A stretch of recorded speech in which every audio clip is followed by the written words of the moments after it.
We are live. Afternoon, everybody. Welcome to the voting session of the Transportation and Environment Subcommittee on Appropriations. We have one bill before us this afternoon. It's HB2, the Maryland Environmental Services Reform Act. Let me just briefly sort of explain the process of this bill, and then we can talk about the amendments and obviously discussing issues or answer any questions. Senator McCray and I were charged by the Senate President and the Speaker maybe in the fall sometime after the issues with the MES's former director came out to work on reform legislation. The governor sent in September sort of a range of options for reform, reforming sort of the current structure of MES, which is what we went with, as well as spinning off MES into a private entity entirely, or sort of reacclimating it into a public agency. Senator McCray and I spoke to numerous stakeholders, including current and former folks at MES, in crafting our original bill. The governor then submitted his own bill, so we began working with mostly Aaron Chase and former Delegate Castley in his office to see how we could sort of meet on these issues. And so what's before you now, the amendment incorporates feedback from MES, as well as almost every provision of the governor's bill. And so if we adopt this amendment, I've been authorized to tell you that the governor's office supports it with the amendments. So they would support the bill with the amendments. The amendments adopt almost every one of their provisions except adding the DBM secretary to the board. And instead of a 3-year review of something, the amendment does a 5-year review. I was sensitive to Delegate Kittleman's concerns about overregulation, so we went with 5 years instead of 3 years. They also made a change to the deputy director in their bill that is not adopted in the amendment. But other than that, it adopts all of their provisions from the governor's bill, as well as keeps the provisions in the McCray-Corman version. The bill passed out of the B&T subcommittee unanimously, so with all the Democrats and Republicans supporting, and it's still working its way through the Senate process. Like with us, they have to go through 2 committees over there, so it's sort of winding its way through. But everyone so far seems to be on board. If it's all right with you all, I'll go through what's in the amendment. Does that sound good? Unless there's any questions about what I've said so far. Okay. The amendment obviously has numerous provisions since we are adopting a lot of what's in the governor's bill, as well as, it made some changes that Senator McCray and I sort of identified from feedback we received, as well as some changes from the MES director and his staff. So the first thing it does is it makes it an emergency bill. It changes the title of the director to the executive director of the MES. It puts the executive director back on the board in an ex officio capacity, so a non-voting capacity. It makes it clear that the state treasurer's designee can serve as a member of the board. It doesn't have to be the treasurer at every meeting.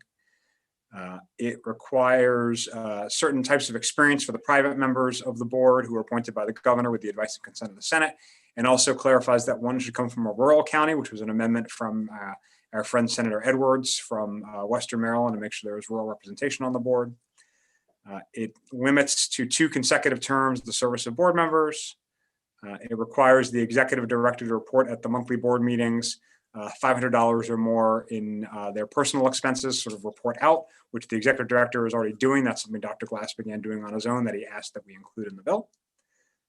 It requires the board to set criteria for the executive director. It requires the board to vote on any non-emergency $200,000 or greater expense. That basically takes their current practice, which is voting on expenses of $250,000 or more, and lowers it slightly to $200,000. This threshold met the MES concern about it sort of limiting them too much if they had to send an emergency truck of chlorine somewhere, for example. This removes emergency expenses entirely and also gives them a $200,000 threshold. Expenses lower than that have to be reported, but not specifically approved by the board. It requires a detailed budget submission to DBM. It requires them to competitively advertise positions that are not project specific. That's important because the prior executive director of MES created a lot of positions and then put people he had previously worked with in them without any competitive process. It requires the adoption of a conflict of interest policy similar to what was in the UMS bill a couple of years ago. It makes a clarification on the clawback. Just to be clear, the way the clawback works is if you go into state government service within a year of leaving MES, you have to give back your severance. But we do not, we think, have the ability to go back and say that the prior executive director of MES needs to give back his severance. Although obviously I think he should. It doesn't appear that we have the legal ability to do an ex post facto law to make him give it back. It requires a 5-year assessment by the board of their functioning. That was the one the governor put in for 3 years. We changed it to 5 years.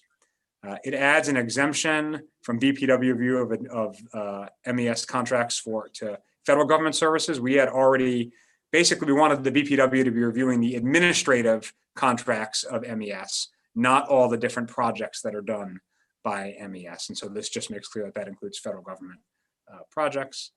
It adds an additional audit requirement that the governor wanted. This is in addition to OLA's power. This does not replace what OLA already does. It clarifies the collective bargaining provisions. Now, let me just explain that for those of you, which I think is all of us, maybe Delegate Lewis wasn't here yet, who were here a few years ago.